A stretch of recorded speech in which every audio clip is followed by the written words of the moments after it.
നാട്ടിലായിരുന്ന സമയത്ത് ജർമ്മനിയിലെ ചൂടിനെ പറ്റി ഞാൻ കേൾക്കുമ്പോൾ വിചാരിക്കാറുണ്ട്, ഇതിപ്പോൾ 38 ഡിഗ്രി എന്നൊക്കെ പറയുമ്പോൾ നമ്മുടെ നാട്ടിലെ സാധാരണ ഒരു ചൂട് അത് മാത്രമല്ലേ. പക്ഷെ ഇപ്പം അനുഭവിക്കുന്ന സമയത്ത് മനസ്സിലായിട്ടോ എത്ര രീതിയിലാണ് 38 ഡിഗ്രി വന്നതെന്ന്. ഇവിടെ നോക്കിയൊക്കെ സിവിയർ വെതർ വാർണിംഗ് ഒക്കെ വന്നിട്ടുണ്ട്. സത്യം പറയാലോ, ഈ 30 ഡിഗ്രി എന്നൊക്കെ പറയണത് ചുമ്മാതാ. എനിക്ക് തോന്നണത് എന്തായാലും ഒരു 38-40 ഡിഗ്രി ഉണ്ടാവും. അത്രയും ചൂടായിരുന്നു. എത്രയൊക്കെ ചൂടും മഞ്ഞും ഉണ്ടെങ്കിലും നമ്മൾ പോകാനുള്ള സ്ഥലത്തൊക്കെ പോകണ്ടേ.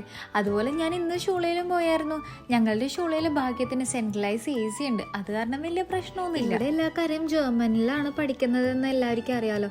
അതുകൊണ്ട് തന്നെ നമ്മൾ തിയറി പോർഷൻസ് എടുക്കാൻ നേരത്തെ കുറേയൊന്നും മനസ്സിലാവത്തില്ല, പ്രത്യേകിച്ച് ഫസ്റ്റ് ഇയർ വന്ന ആൾക്കാർക്ക്, എന്നെ പോലെയുള്ള ആൾക്കാർക്ക്. അതുകൊണ്ട് തന്നെ പ്രാക്ടിക്കൽസിലാണ് ഞങ്ങൾ ഏറ്റവും കൂടുതൽ മനസ്സിലാക്കുന്നത്. അങ്ങനെ ഒരു പ്രാക്ടിക്കൽ ദിവസമായിരുന്നു ഇന്ന്. ഇങ്ങനെ തിയറിയും പ്രാക്ടിക്കലൊക്കെ കഴിഞ്ഞിട്ട് പുറത്തേക്ക് ഇറങ്ങിയപ്പോഴാണ് ആ വെയിലിന്റെ ഒരു ചൂട് കിട്ടിയത്. അങ്ങനെ തന്നെ നല്ല സന്തോഷമായി. നിങ്ങൾ ഈ വീഡിയോ കാണുന്ന സമയത്ത് നിങ്ങളുടെ വെതർ ഒന്ന് ചെക്ക് ചെയ്തിട്ട് ഒന്ന് കമന്റ് ചെയ്യേ, നമുക്ക് നോക്കാം എവിടെയൊക്കെ ആർക്കൊക്കെ സെയിം വെതർ ഉണ്ടെന്ന്. അപ്പൊ ശരി, നമുക്ക് അടുത്ത വീഡിയോയിൽ കാണാം.